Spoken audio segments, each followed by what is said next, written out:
Yeah. Hi guys, good evening at welcome ulit dito sa ating The Blue Room. So, ito ulit ang inyong host. Ako nga pala ulit si Jean at kasama ko si Doma Kun.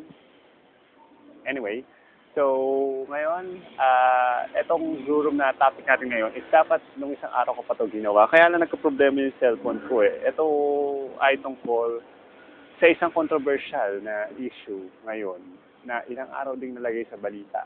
Ito ay tungkol kay Boyet Fajardo. Okay. So, first time nang marinig ko to, ang natanong ko sa isip ko ay sino ba si Boyet Fajardo? Who the hell is Boyet Fajardo anyway? So, actually, hindi ko talaga siya kilala. Yeah, honestly, hindi ko siya kilala. So, ganito ang nangyari. So, hindi ko nga siya kilala. And then, but, may naalala ko bigla. Naalala ko bigla yung isang billboard dito sa may Guadalupe na isang fashion billboard at ang designer noon ay si Boyet Fajardo pero hindi siya yung hindi siya yung model. Ang model is si Congressman Dan Fernandez ng Laguna, kung di ako nagkakamali. At yung isa naman ay si Aljo Bendijo na isang news anchor. So sila yung model noon ng suit yata yun, suit Americana. Pero si Boyet Fajardo siya yung designer. Ngayon, nung napanood ko at nabasa ko yung mga vlog ng ibang tao tungkol dito sa Boyet Fajardo na to. Pero ang sa akin nagawa ng Blue Room ay si Kuya Robert Wong. So, sinuggest niya na gawin ko yung Boyet Fajardo scandal. Ano mo masasabi ko sa Boyet Fajardo scandal? Alam nyo, eto kasi, kung hindi nyo pa napanood o nabasa yung vlog, o napanood yung video, anong nangyari kasi ganito? Si Boyet Fajardo is nasa Duty Free Philippines. And then, namili yata siya ng ilang mga gamit. And then, magbabayad siya using his credit card. Nga lang, walang pirma yung credit card niya. So, itong mga cashier na, syempre, ginagawa na trabaho nila, gusto nila makasigurado, humingi sila ng card. Humingi sila ng ID para pagkakilala ng Boyet Fajardo. Nagalit po to si Boyet Fajardo. Pinagmumura yung mga cashier. May sinabihan pa siya ng PI daw, putangin naman bakla ka. Tapos, hindi ba ako kilala? Ako si Boyet Fajardo, blah, blah, blah, blah, blah, ganyan. So, kumbaga, parang isang napakalaking iskandalo yung ginawa niya sa Duty Free Philippines. At ang masama pa ron, syempre, pinapayapa siya ng mga nung sinabi na anong gusto niyang gawin nung cashier para to make up with him, sabi niya lumud sa harapan niya na ginawa naman yata ng cashier. Pero iyak na iyak, sobrang kahihiyan yung pobreng tao. Ngayon, ganito. Ang reaction ko dyan is, parang napakababaw. Napakababaw nung nangyari yon. Hindi naman mababaw sa paningin nung cashier. Pero para sa akin, eto si Boyet Fajardo. Napakayabang na taong ito. Di ba? Okay, isipin nyo. Kung halimbawa ako yung cashier, tapos sinabihan ako ni Boyet Fajardo, hoy, hindi mo ba ako kilala? Ako si Boyet Fajardo. Sabi ko sa kanya, sino ka ba?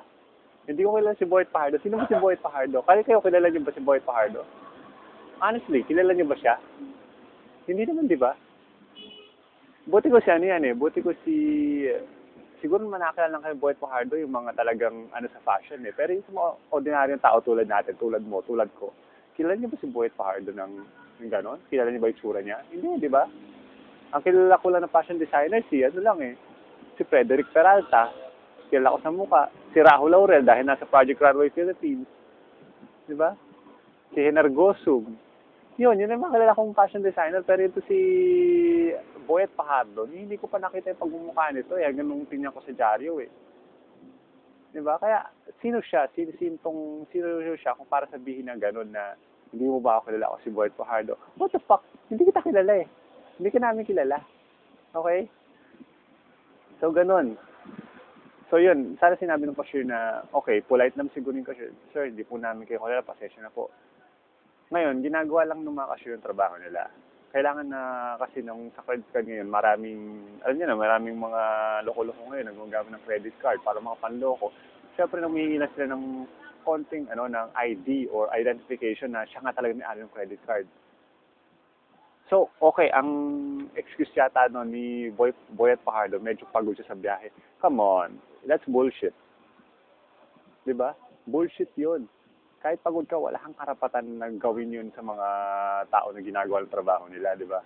Alam niyo, kung ako yung cashier ng ano, or ako yung manager ng Duty Free Philippines, nagtawag ako ng security guard, pinalayas ko 'yun eh.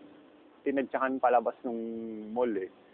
'Di ba? Kahit na magtatawag siya, kuha naman ng CCTV, sino ko papahiya? Siya rin naman, 'di ba? O ngayon, ano nangyari sa kanya? 'Di ba siya rin napahiya? At ito naman, pinaluhod niya pa yung ale. Kawawa naman sa harapan niya. Nakakahiya yun. Guys, nakakahiya. So, ito namang ale, lumuhod. Siguro para matapos na. Pero kung ako, hindi ako luluhod doon. Papakyo akong gaganunin ko pa yun. Eh. Di ba? Di ba? Oh, damn my job. Wala akong pakialam. Hindi ako papakababa sa ganung uri ng tao. Di ba? Para lumuhod sa harapan niya. Gago ba siya? Ito naman si mga security guards, walang ginagawa. Siguro ko, security guard doon, baka sinalaksak ko pa sa puwet niya yung credit card niya eh. Di ba? Oh, kayo ba, tanungin ko kayo, kung malagay kayo sa sitwasyon na gano'n, paluluhurin kayo, load ba kayo? Palagay ko, hindi rin eh, di ba? No way. Di ba? No way, Jose. Pero siguro inisip ng babae na baka muna nga siyang trabaho. Natakot na rin kasi marami raw kabig ko si Boy Pa. Hindi niya naisip na nakakuha yun ng surveillance camera. At yung surveillance camera is magandang alas. Kahit walang sound yun, alas yun para... Ito na nga, sino yung nangyari? Skandalo si Gago. Di ba? Di ba? So, yun. So, yun ang nangyari dito sa Boyet Fajardo take na to. So, ewan ko lang, ito si Mr. Boyet Fajardo, hindi ko alam kung sira ulo ba to o talagang may talagang gago lang o talagang may tama sa kokote. Ewan ko ba? Alam nyo, hindi na dapat hindi dapat husgahan yung tao, pero sa nakita ko sa ginawa niya at nakun pa nung camera, nakitang-kita yung pinaggagawa niya ron. Ako, Boyet Fajardo. Maliit, kung para kasi ibang fashion designer, napakalit mo pa lang. Di ba? Sabihin natin retail king ka, ikaw yung retail ng anong ikukumpara mo kay anong kukumpara mo sa ibang mga fashion designer, di ba? Di ba? Kaya huwag ka magmalaki. Di ba? So, kahit naman malaki ka, hindi ka dapat umasa ng ganyan eh. Kahit presidente ng Pilipinas, hindi umaasa ng ganyan. Di ba? So, yun. Ganito. Ngayon. So, meron tong part 2, abangan nyo. At ang part 2 ito ay kung paano natin i-apply sa ating buhay. Itong lesson na nangyari kay Boyet Fajardo. Abangan nyo. So, sa ngayon, ay goodbye muna. At susunod yung part 2. Ito na. Adios.